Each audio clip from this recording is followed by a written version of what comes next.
Everyone likes to hear all the great stories about Gabriel's Angel Therapy dogs. I mean, who doesn't want to hear about dogs? I know I do. Lots of grown-ups want to know, where does the money go? So I'll tell you.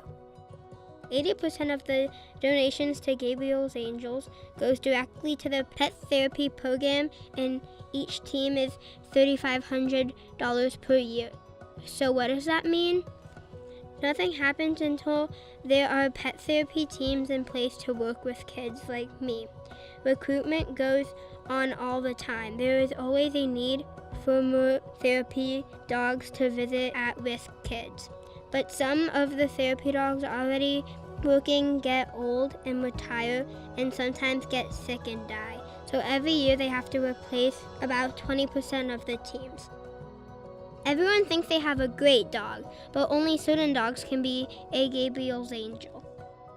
Okay, so once they get registered as a therapy team, they have to go to Gabriel's Angels office for a long orientation with staff where they learn about some of the bad things that might have happened to us, abuse, neglect, and other things that makes us at risk, and how we might act and why.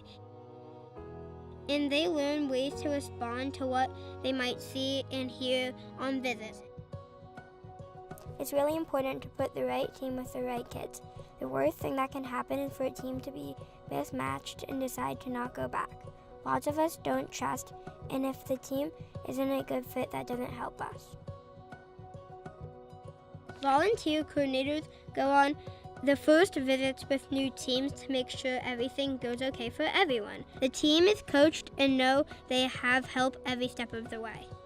The ACT kit, which stands for Animals and Children Together, was developed by children welfare experts in 2005. They have a lot of activities to bring us closer to the therapy dog, to develop important core behaviors like trust, compassion, and self-confidence, and every team gets an ACT kit.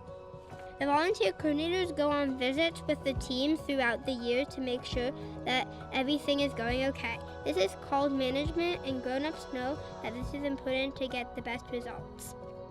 The volunteer pet therapy teams need to know how much Gabriel's Angels love them. The whole staff gets excited when the teams visit the office, and that means work stops and lots of selfies are taken with the dogs. The therapy teams visit kids at partner agencies like homeless and domestic violence shelters, group homes, Title I schools, and juvenile detention centers.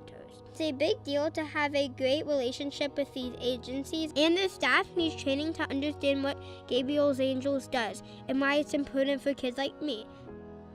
Staff changes happen at those agencies, so teaching new staff happens a lot.